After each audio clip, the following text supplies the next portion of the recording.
nós estamos hoje com mais um programa do projeto Práticas e Todos os Saberes e estamos com as professoras Egislaine Dines, que é da Universidade Federal do Rio Grande do Sul, da Faculdade de Educação FACED, e a professora Rândala Maria de Moraes Nogueira e Rocha, do Centro Universitário Catedral, Barra do Garças, Mato Grosso, do curso de Direito.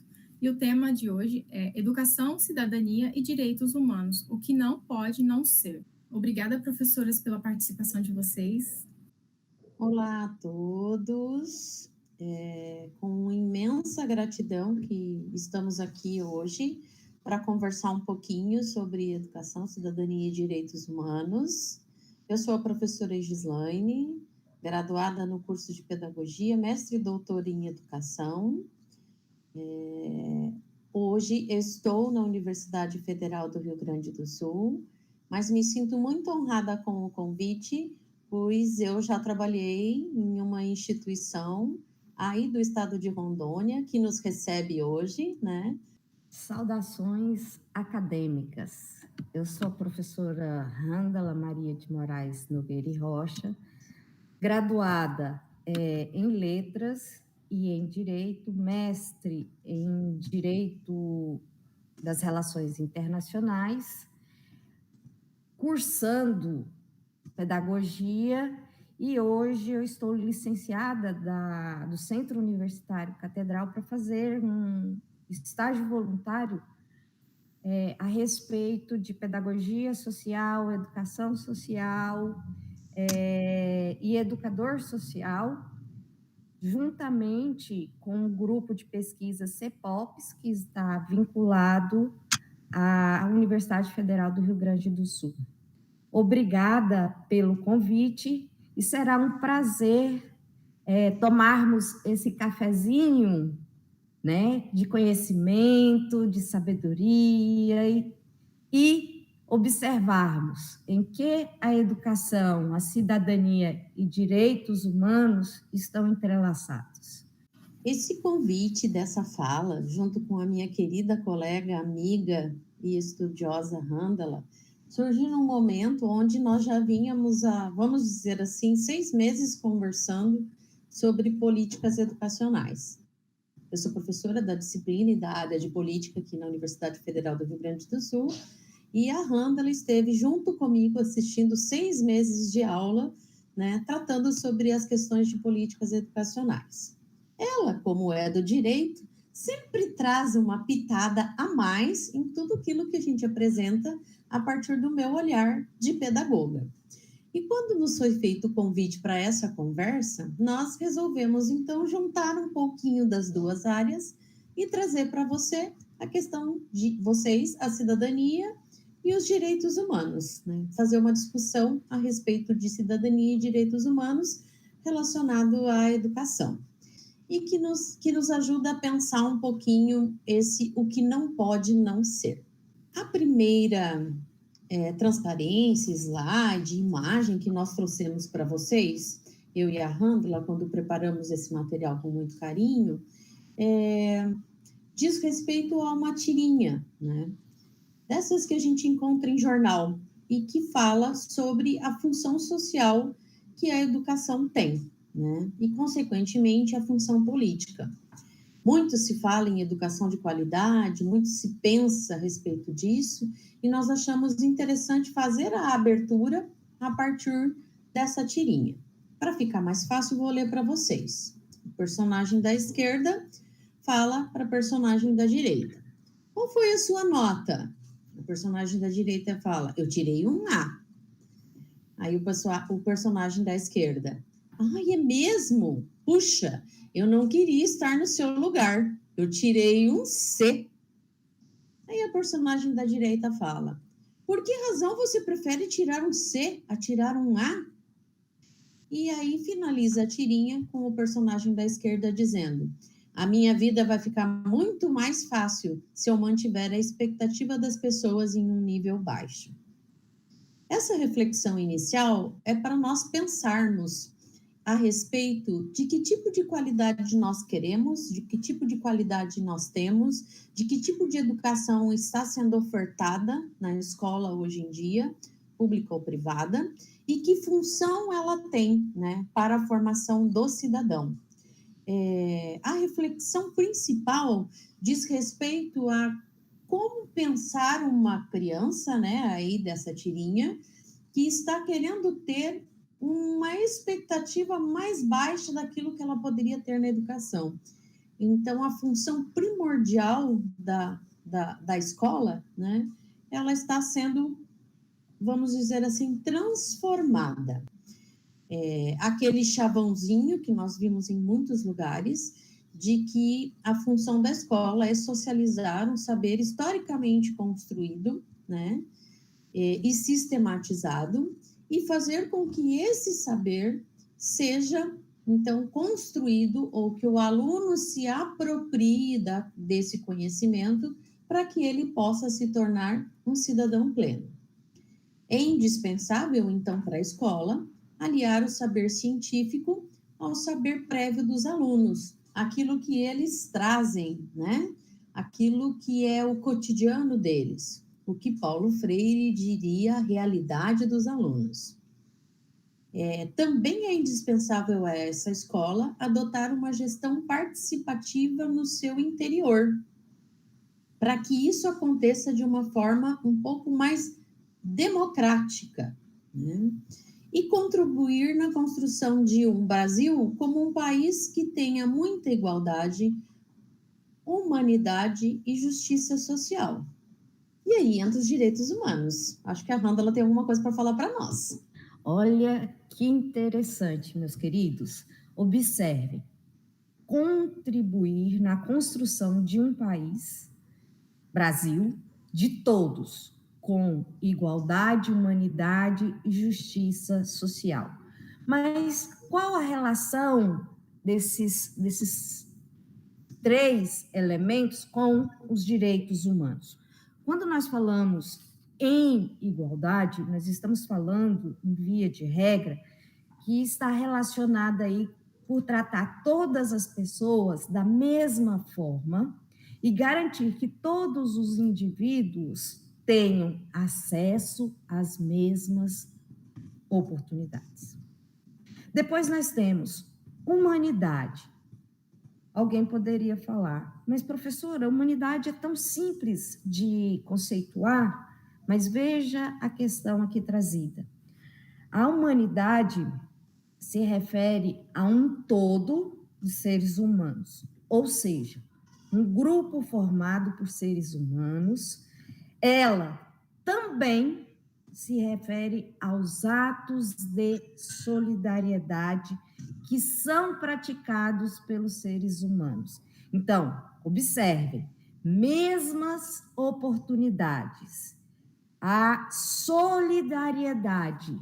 E aí alguém poderia dizer, professora, mas e a justiça social? A justiça social é o compromisso do Estado e instituições não governamentais em buscar aí mecanismos para compensar as desigualdades sociais geradas pelo mercado e pelas diferenças sociais.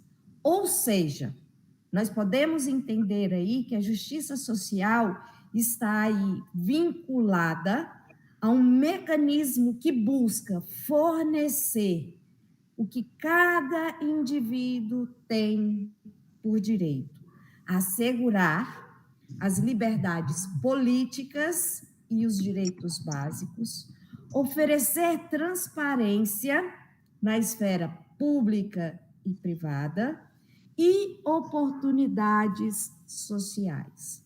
E aí alguém poderia me perguntar, bom, a senhora trouxe os conceitos de igualdade, humanidade e justiça social. E o que significa esses três conceitos voltados para os direitos humanos? O que nós temos que entender, meus queridos, que a expressão direitos humanos de caráter internacional designa-se como um conjunto de direitos considerados indissociável, inerente para uma vida humana pautada na liberdade, igualdade e dignidade. Os direitos humanos são os direitos essenciais e indispensáveis à vida digna. Peço licença para ler um fragmento de Dalmo de Dallari de Abreu, que diz o seguinte: todos os seres humanos devem ser assegurados, desde o nascimento, as condições mínimas necessárias para se tornarem úteis à humanidade, como também devem ter a possibilidade de receber os benefícios que a vida em sociedade pode proporcionar. Os direitos humanos correspondem a necessidades essenciais da pessoa humana, ou seja, nós estamos falando aqui daquelas necessidades que são iguais para todos os seres humanos e que devem ser atendidas para que a pessoa possa viver com a dignidade que deve ser assegurada a elas. Então, nesse patamar aí, o que nós observamos do papel da escola? Contribuir na construção de um país, de um Brasil, como um país de todos. E aí, quando nós falamos o país de todos, respeitando os direitos humanos, quando se fala em igualdade, humanidade e justiça social. Nesse contexto, foram as nossas considerações iniciais, e para pensar um pouquinho a questão das políticas públicas, né, nós trazemos a necessidade de entender, né, compreender essas políticas públicas para a cidadania, para os direitos humanos, que são implementadas por um governo, mas que para entendê-las, né, para que nós possamos entendê-las, entender as ações e entender os programas, entender todas as políticas que são implementadas, nós temos que partir do princípio de que existem diferentes visões tanto de Estado, quanto de sociedade, quanto de política. Nós não vamos discutir aqui de forma alguma, né, qual é o contexto da política nacional hoje. O nosso objetivo, a nossa finalidade é pensar um pouquinho macro, né? Onde cada um dos governos que passaram nos últimos anos, ou do que está agora, ou que vai vir à frente, ele é responsável por uma política que tem como fundo uma concepção, então, de Estado, de homem, de mundo, de educação. Então, só para a gente relembrar, né, Rândola? Porque não é nosso objetivo aqui ficar falando muito da teoria geral do Estado, mas o Estado corresponde, né, a um território onde há um poder político, tem seus fins e suas funções, né? Enquanto fins do Estado, a questão da segurança, da justiça, do bem-estar econômico e social, e enquanto funções legislativa, executiva e judicial. Quando nós olhamos os fins do Estado, nos deparamos com as políticas sociais que garantem os direitos que a Rândola comentou e que garantem também a possibilidade aí de muitas das necessidades básicas para um indivíduo ter sua cidadania, né? Água, luz, moradia. Esse Estado, né, esse Estado que nós estamos aí, né, que corresponde a um determinado território, então, tem uma concepção de homem, mundo, sociedade e educação. Em termos concretos, acho que a imagem fala pela gente, a reflexão sobre política educacional que nós estamos trazendo aqui se insere no contexto de um Estado capitalista, né?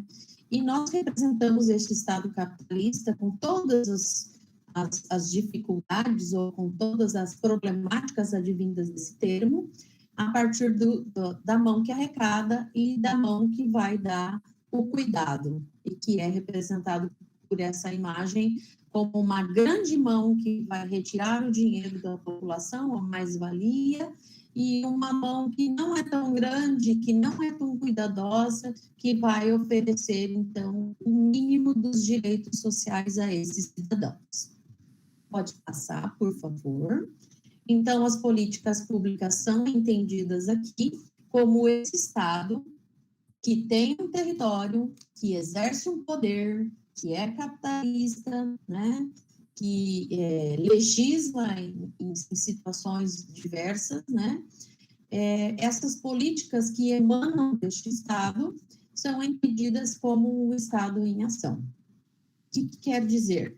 Para Gubert e Miller, 1987, nós temos as referências ao final, para quem quiser consultar, significa dizer um Estado implantando um projeto de governo através de um programa ou de várias ações voltadas para setores específicos da sociedade. Aí vocês poderiam falar assim, nossa, mas a professora está falando de políticas públicas, e aí nós temos a imagem da Declaração Universal dos Direitos Humanos, do Pacto Internacional dos Direitos Sociais, Econômicos e Culturais, e a imagem da Constituição Brasileira.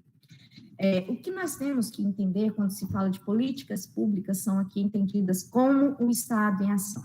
Nós temos, em âmbito internacional, a Declaração Universal dos Direitos Humanos, que foi aprovada pela Assembleia Geral da Organização das Nações Unidas em 10 de dezembro de 1948.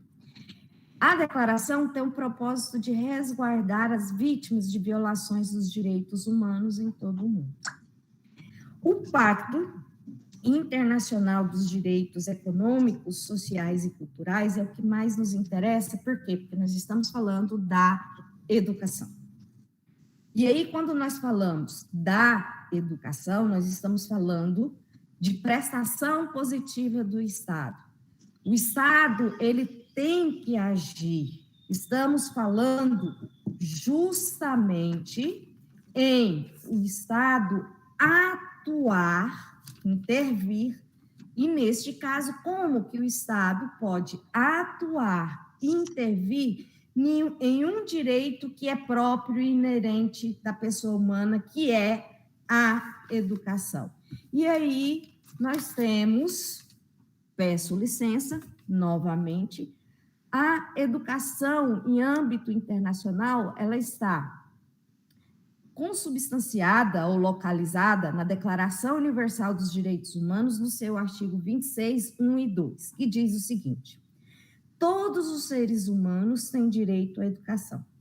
A educação será gratuita, pelo menos nos graus elementares e fundamentais. A educação será orientada no sentido do pleno desenvolvimento da personalidade humana e do fortalecimento do respeito pelos direitos humanos e pelas liberdades fundamentais. O Pacto Internacional dos Direitos Sociais, Econômicos e Culturais, que recepciona os direitos sociais, econômicos e culturais estabelecidos na declaração, mas com força vinculativa obrigatória, diz em seu artigo 13, reconhece o direito de toda pessoa à educação.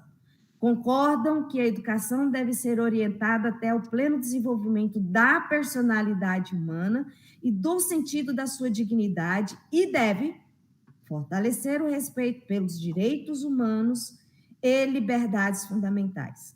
Concordam, deste modo, que a educação deve capacitar todas as pessoas para participar efetivamente numa sociedade livre, favorecer a compreensão, a tolerância e a amizade entre todas as nações e entre todos os grupos raciais, étnicos e religiosos e promover as atividades das Nações Unidas em prol da manutenção da paz. Aí vocês poderiam falar, sim, mas o que tem a ver, professora? A Declaração e o Pacto a Declaração Universal dos Direitos Humanos, o Pacto Internacional dos Direitos Sociais, Econômicos e Culturais com a Constituição. O Brasil ratificou a Declaração Universal dos Direitos Humanos e ratificou que estabelece o Pacto Internacional dos Direitos Sociais, Econômicos e Culturais. E a nossa Constituição diz no artigo 6º, são direitos sociais a educação. No artigo 208, é dever do Estado com a educação. O que nós podemos perceber desses dispositivos legais, tanto em âmbito internacional quanto em âmbito nacional, é que a educação é de aplicabilidade progressiva, prestação positiva do Estado, o Estado deve atuar, o Estado deve proporcionar o direito humano à educação a todos. E uma forma, e aí a professora Gislaine vai me ajudar nesse trocadilho aí, é por meio de políticas públicas, já que nós estamos falando aqui do Estado em ação. Essas políticas públicas, Randala, essa que você está falando, né? Todo o aparato legal, todas as ações, todos os projetos que são desenvolvidos pelo governo, né, pelo Estado em ação, elas vão refletir tanto o contexto mundial que você traz, quando você traz as datas dos documentos que você expõe, né? A partir aí de um período bem democrático, se assim podemos chamar, tanto no mundo quanto no Brasil um pouco mais atrasado, mas aí na década de 80 e de 90, até a Constituição de 88, que foi o apogeu daquilo que nós temos de período democrático.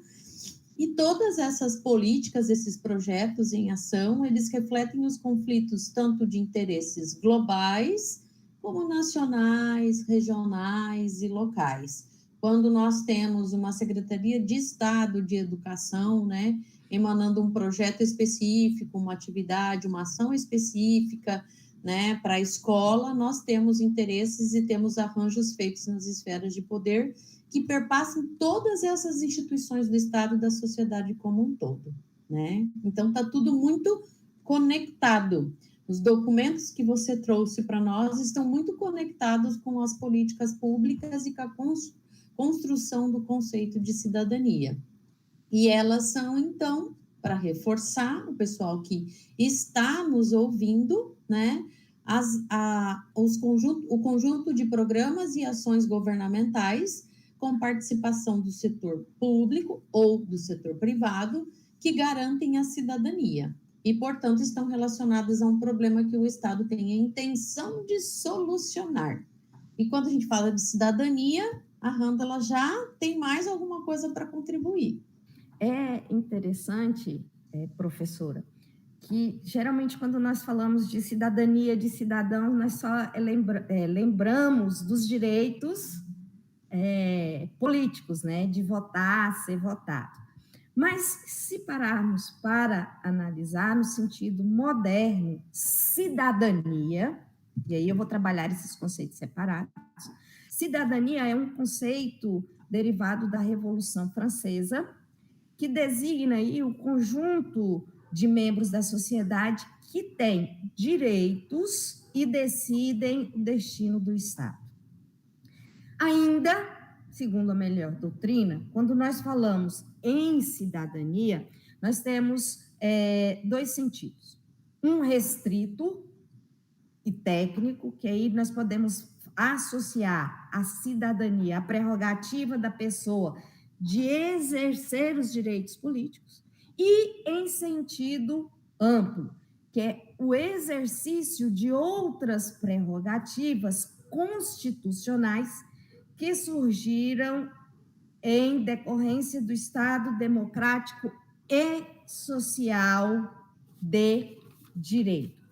Aí alguém poderia falar assim, interessante, professor, mas dois conceitos, segundo a melhor doutrina, que abordam aí o conceito de cidadania. O que nós temos que entender? Que hoje a concepção de cidadania, embora seja muito discutida, já que ela está relacionada ao ser humano, atualmente não está relacionada apenas à participação política do indivíduo perante o Estado, como votar e ser votado.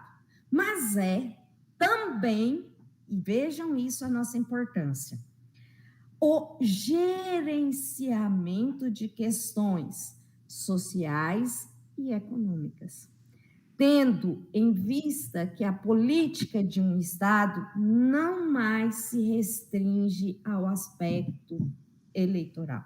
Então, aqui, nós não podemos pensar apenas cidadania com a visão restrita, mas uma visão também ampla, quando nós falamos em participação política e gerenciar questões envolvendo o Estado na política social e econômica. Bom, então, diante dessa nova concepção aí de cidadania, cidadão é aquele que desfruta dos direitos civis, políticos, sociais e econômicos. E agora eu retorno. Lembra quando eu disse que os direitos civis e políticos, nós estamos falando aí de direitos endereçados aos indivíduos. E direitos econômicos, sociais e culturais, deveres endereçados ao Estado. Então, hoje, cidadão é desfrutar tanto dos direitos que lhes são endereçados, quanto dos deveres que são endereçados ao Estado. Nesse sentido, ser cidadão é ter direito à vida, à liberdade, à propriedade, à igualdade perante a lei. E aí nós podemos analisar que, em resumo, ter direitos civis é também participar no destino da sociedade, votar, ser votado. Ter direitos políticos. Ocorre, meus queridos, que apenas os direitos civis e políticos não asseguram a democracia. Sem que os direitos sociais, aqueles que garantem a participação do indivíduo na riqueza coletiva, o direito à educação, o direito à saúde e o direito ao trabalho. Então, quando nós falamos de ser cidadão, de desfrutar aí dos direitos civis, políticos, sociais e econômicos, nós estamos falando que não basta ter os direitos civis e políticos, só eles não asseguram a democracia sem os direitos sociais, aqueles que garantem a participação do indivíduo na riqueza coletiva. E, no nosso caso, a educação.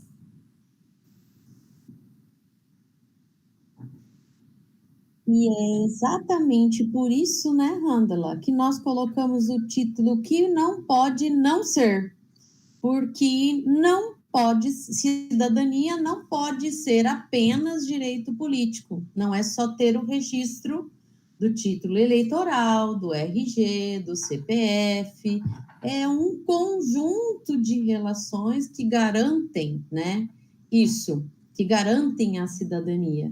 E aí nós chamamos para conversas políticas sociais, que se referem àquilo tudo que você disse, a todos os direitos que nós temos e que determinam a proteção. Voltando lá naquela imagem do Estado que arrecada, enorme, com uma mão muito grande, né, as políticas sociais é aquela que é identificada, que é colocada, que é, né, posta na proteção implementada pelo Estado, que garantem esses direitos a que você nos disse, né?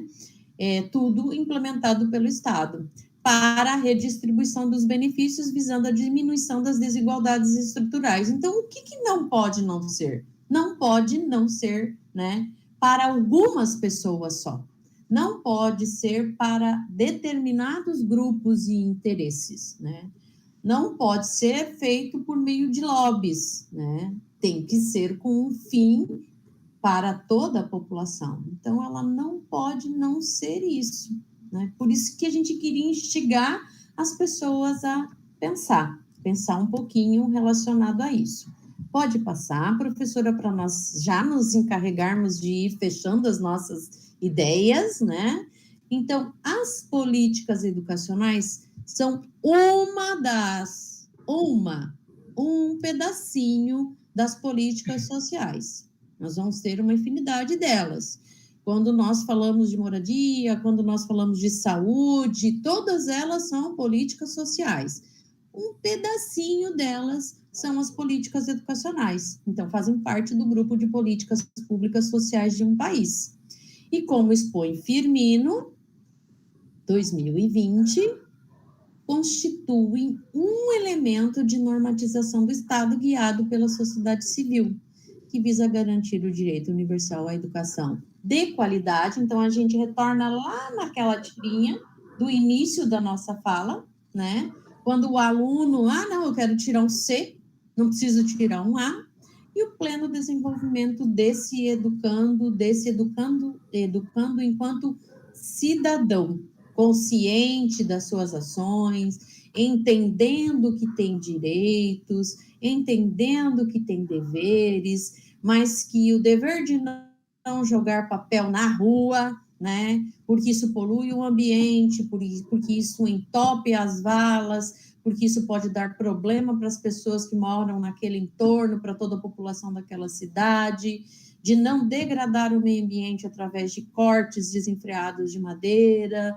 e uma infinidade de outras coisas, né? Relacionadas à cultura, tudo isso compõe o cidadão. E é interessante, professora, e não sei se eles vão ter essa percepção, com essa imagem abordada aqui, o Brasil e o símbolo da Organização das Nações Unidas, né? Quando diz o seguinte: constitui as políticas educacionais, fazem parte do grupo de políticas públicas sociais de um país, Brasil, que constitui um elemento de normatização do Estado, guiado pela sociedade civil, que visa garantir o direito universal. E aí, quando se fala garantir o direito universal, aquele que está estabelecido na Declaração Universal dos Direitos Humanos e no Pacto Internacional dos Direitos Sociais, Econômicos e Culturais, que diz: a educação é um direito de todo ser humano, de qualidade e o pleno desenvolvimento do educando. Ou seja, nós estamos percebendo que os dispositivos legais referentes aos tratados internacionais e à Constituição Federal, lei maior do nosso ordenamento jurídico, estão indo ao encontro do que estabelece o direito universal, que é um direito social, que é dever do Estado. O Estado tem que atuar para garantir aí nosso direito humano à educação. Concluindo, então, finando toda a nossa fala, né, os nossos comentários, uma administração pública que seja pautada por uma concepção que não seja apenas para parte da sociedade, que não seja não democrática, que não seja essas ideias que nós polvilhamos na cabeça de vocês aqui, né? Que tenha uma concepção crítica, deve atender a sociedade como um todo e não a partes de grupos detentores de poder. E essas políticas, elas devem estabelecer como prioritários programas que venham a atender a toda a população, principalmente, que nós nem falamos muito aqui, né, mas que vale um outro encontro, né, para falar da população marginalizada, né, que possibilitem a incorporação de setores desfavorecidos economicamente e que essas políticas visem a reversão do desequilíbrio social que nós temos em todo o Brasil, falando especificamente do Brasil, né? E deixo para a Randala fazer a leitura para ela fazer o encerramento. Pensar a importância das políticas públicas educacionais no Brasil é refletir sobre como os direitos e deveres são garantidos e exigidos aos cidadãos. E aí nós voltamos a concepção de cidadania e de cidadão, que cidadão é aquele que desfruta dos direitos civis, políticos, sociais e econômicos. Mas para ele desfrutar dos seus direitos, ele há a necessidade de exercer a sua cidadania, não apenas no sentido estrito aí, ou da participação política, mas também em gerenciar questões sociais e econômicas, tendo em vista que a política do Estado não mais se restringe ao aspecto eleitoral. Então, neste caso, nós temos que atuar aí para que possamos desfrutar, já que a importância de políticas públicas educacionais no Brasil estão relacionadas aos direitos e deveres exigidos aos cidadãos. É isso aí. Aí ficam as nossas referências como sugestões de alguns textos que nós usamos para trabalhar, alguns documentos que nós trouxemos e encerramos aqui a nossa participação. Muito obrigada, professora Egislaine e professora Handala, pela contribuição, pela exortação ao pensamento, né, sobre políticas públicas e demais outros temas que foram colocados aqui hoje. Agradecer a participação, a contribuição, e a Universidade Federal fica muito feliz com esse intercâmbio de conhecimento que estamos proporcionando a acadêmicos e à população em geral no nosso projeto Práticas e Todos os Saberes. Nós é que agradecemos, né, Handala, o grupo de estudos sobre universidade que nós fazemos parte, GEL, UNEMAT, UFMT, agradece o convite. Ficamos à disposição para eventuais outros momentos que possamos conversar com o pessoal, trocar ideias, e nos sentimos muito, muito gratas por poder, como eu disse, deixar algumas sementinhas, né, Randall? Deixar algumas sementinhas. Obrigada, mais uma vez, e que nós possamos ter oportunidades para trocarmos experiências, conhecimentos. Obrigada pelo cafezinho que nós tomamos hoje, né? E que tenhamos aí sucesso nessa nova sementinha, ou na sementinha, melhor colocando, que nós discutimos aí sobre a questão da educação, da cidadania e dos direitos humanos. E a gente finaliza com o que não deve não ser, eis a questão.